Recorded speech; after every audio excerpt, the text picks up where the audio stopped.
নমস্কার বন্ধুরা, অ্যাস্ট্রোনমিন ইউটিউব চ্যানেলে আমি দিব্যজ্যোতি শাস্ত্রী আপনাদের সবাইকে স্বাগত জানাচ্ছি। আশা করি সবাই ভালো আছেন। বন্ধুরা, আমরা সবাই একটা কথা প্রায় শুনে থাকি, আমরা ছোট থেকেই শুনে আসছি যে বিপদ কখনো বলে কয়ে আসে না। আপনি কি বলেন? আমি জানি আপনি বলবেন যে বিপদ কখনো বলে কয়ে আসে না, এটা একদম সত্যি কথা। কিন্তু আমি বলবো বন্ধু, বিপদ বলে কয়ে আসে। বিপদ আসার আগে ভগবান অথবা নিয়তি আপনাকে সংকেত দেয়। আপনি জানেন না, বোঝেন না, তাই ধরতেই পারেন না এবং বলেন আচমকা বিপদে পড়ে গেছি। বন্ধুরা, এই ভিডিওতে আমি সেই বিষয়ে কয়েকটি পয়েন্ট আলোচনা করব এবং শেষে এটাও জানাবো এইরকম ঘটনা ঘটলে, এই বিপদে পড়লে আপনি কিভাবে তার প্রতিকার করবেন। আসুন শুরু করি। প্রথমত, আপনি কোথাও কিছু করছেন, হঠাৎ আপনি অনুভব করলেন একটা খারাপ কোনো গন্ধ। আপনার আশেপাশের কেউ সেটা পাচ্ছে না। আপনার আশেপাশে খারাপ কিছু নেই যেখান থেকে বাজে গন্ধ আসবে, অথচ আপনি একাই সেই খারাপ গন্ধটা পাচ্ছেন।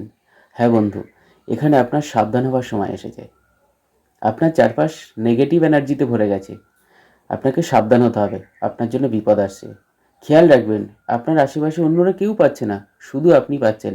তখন 2 নম্বর, হঠাৎ কোনো নেগেটিভ কথা শোনা আপনার কোনো প্রিয়জনের কাছ থেকে।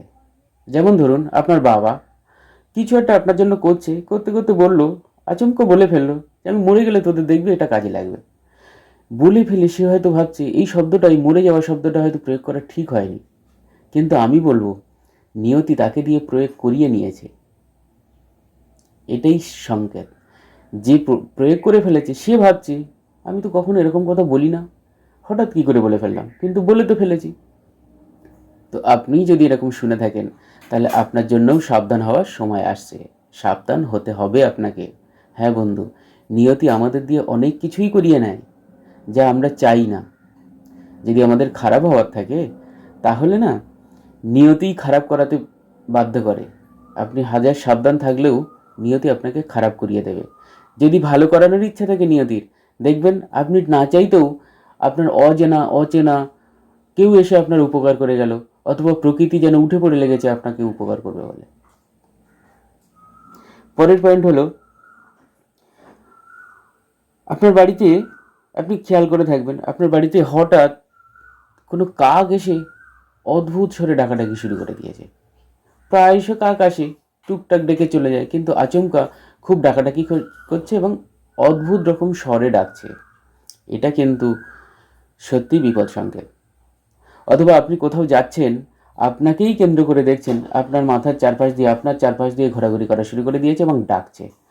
কিন্তু যদি আপনি তার কোনো বাচ্চাদের ক্ষতি করতেন, তাহলে কিন্তু তারা সদল বলে আপনাকে অ্যাটাক করতো। আপনি তার বাচ্চাদের ক্ষতি করেননি, তার সত্ত্বেও একদল কাক অথবা একটা কাক আপনার চারপাশেই ঘোরাঘুরি করছে, আপনার মাথার চারপাশ দিয়ে ঘোরাঘুরি করছে। আপনাকে খেয়াল রাখবেন, মনে করবেন মনে হচ্ছে যেন আপনার পাশ দিয়েই ঘোরাঘুরি করছে।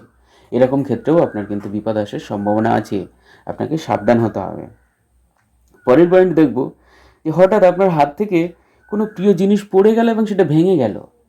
হ্যাঁ বন্ধু, হঠাৎ কোনো জিনিস হাত থেকে পড়ে ভেঙে যাওয়া অশুভ লক্ষণ বলেই মানা হয়। মনে রাখবেন, এটা শুধুমাত্র টেলার, সিনেমা আরও বাকি আছে। অর্থাৎ আপনাকে এখানে সাবধান হতে হবে।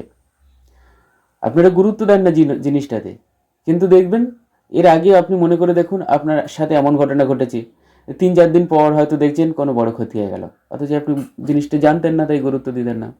এখন থেকে জানবেন এবং সাবধান হবেন। এবার যদি আপনি এই বিপদে পড়েন, তাহলে কি করবেন, কিভাবে উদ্ধার পাবেন আমি বলে দিচ্ছি। আপনি একটা মন্ত্র জপ করবেন, ওং বটুক ভৈরবায় নমঃ। ওং বটুক ভৈরবায় নমঃ। এই বটুক ভৈরবকে আমরা জানি 51টা সতীপীঠ আছে আমাদের, এবং এই সতীপীঠের রক্ষাকর্তা স্বয়ং ভোলেনাথ নিজের থেকে উৎপন্ন করেছিলেন ভৈরবদের।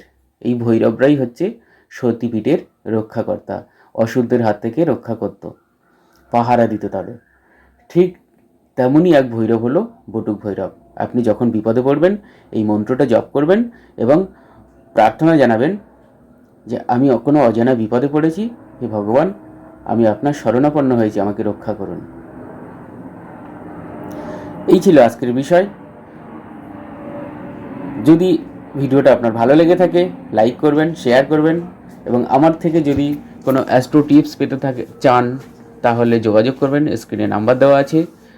কোনো বাস্তু সংক্রান্ত বিষয়ে, জীবনের যে কোনো সমস্যায়, হস্তরেখা, কুষ্টি বিচার সমস্ত বিষয়ে আলোচনা করতে পারেন, যোগাযোগ করতে পারেন। নমস্কার, ধন্যবাদ।